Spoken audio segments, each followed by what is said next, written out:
This is bigger than politics. The powerful private sector organization of Jamaica is calling on parliamentarians to put political differences aside and find a solution for the country's high murder rate.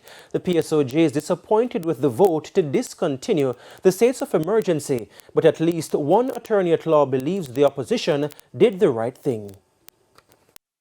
Local business leaders are growing increasingly frustrated that parliamentarians can't agree on a way to curb murders.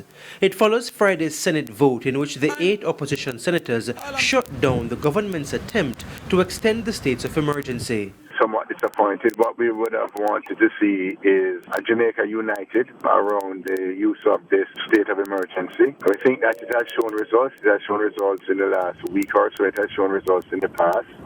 And we think we're at a place in this country where people are really tired of the crime and really just want a break. And we thought over the Christmas period it would have been good to give Jamaican people some additional protection. President of the private sector organization of Jamaica, Keith Duncan, insists the SOEs are needed now. Until you get murders, we're in the top 5 homicide globally. Until you get that under control, we are in an emergency situation. And maybe the state of public emergency, they need to be employed for consistently where we have problem areas for periods of time until we can get the murder rate down so that we can get the legislation which we actually need.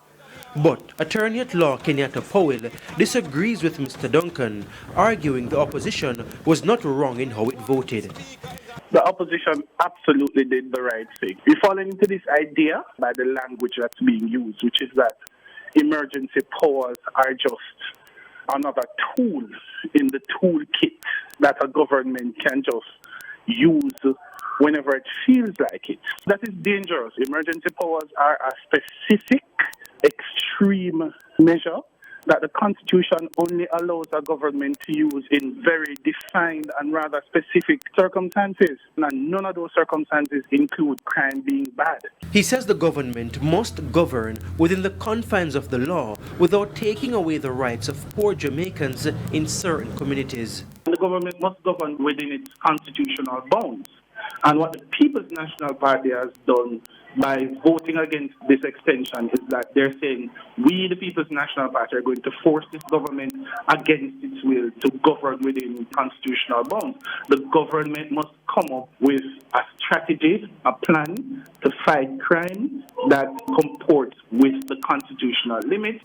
Mr. Duncan, in the meantime, is calling on the government and opposition to work together. This is bigger than politics. It's a national crisis that we have for many, many years, and we have normalized it, we accept it, but our politicians now need to come to the table and work it out. Our Prime Minister needs to sit down with the opposition leader and work this thing through so that we can use these tools when required.